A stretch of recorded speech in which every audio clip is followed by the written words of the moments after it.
Guys ప్రతిసారి అయితే మన దుబాయ్ జెట్తో కలిసి అయితే మూవీకి వెళ్తూ ఉన్నాను. కానీ ఈసారి మాత్రం మా ఫ్రెండ్స్తో కలిసి అయితే నైట్ వెళ్ళిపోయాను. ఈ వీడియో వచ్చేసేసరికి అయితే దీపావళి రోజు వీడియో అనమాట. ఈ వర్షం పడడం వల్ల అయితే వాయిస్ ఓవర్ సరిగ్గా ఇయలేకపోయాను.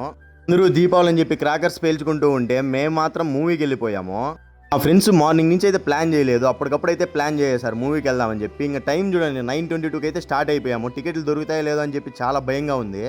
షో అయితే 10:30కి కాదు 9:30కే చాలా ఫాస్ట్గా అయితే వచ్చేసి మన పీవై హాల్లో టికెట్లు అయితే తీసుకొని లోపలికి అయితే వెళ్ళిపోయాము. ఆల్మోస్ట్ 10 minutes మూవీ అయితే మిస్ చేసుకున్నాము. మేము వెళ్ళేటప్పుడు ఈ సీన్ అయితే స్టార్ట్ అయ్యింది. ఈ మూవీ గురించి మా ఫ్రెండ్స్ చెప్తా ఉంటే చాలా ఎక్స్పెక్టేషన్స్ పెట్టుకున్నాను, కానీ నాకేం అంతలా అనిపించలేదు. ఈ మూవీ హీరో అయిన ప్రదీప్ రంగనాథన్ గారు తీసిన 3 సినిమాల కల్లా నాకైతే లవ్ టుడే చాలా బాగా నచ్చింది. మరి మీకేది నచ్చిందో కామెంట్ సెక్షన్లో అయితే కామెంట్ చేసేయండి. గుడ్ మూవీలో పుష్ప 2లో ఉన్న ఫీలింగ్ సాంగ్స్ అయితే అక్కడక్కడ వేసారో అది బాగా నచ్చింది నాకు. మూవీ అయితే చూసుకొని ఇంటికి అయితే స్టార్ట్ అయిపోయాము. సరే గైస్, నెక్స్ట్ వీడియో అయితే కలుద్దాం. బాయ్.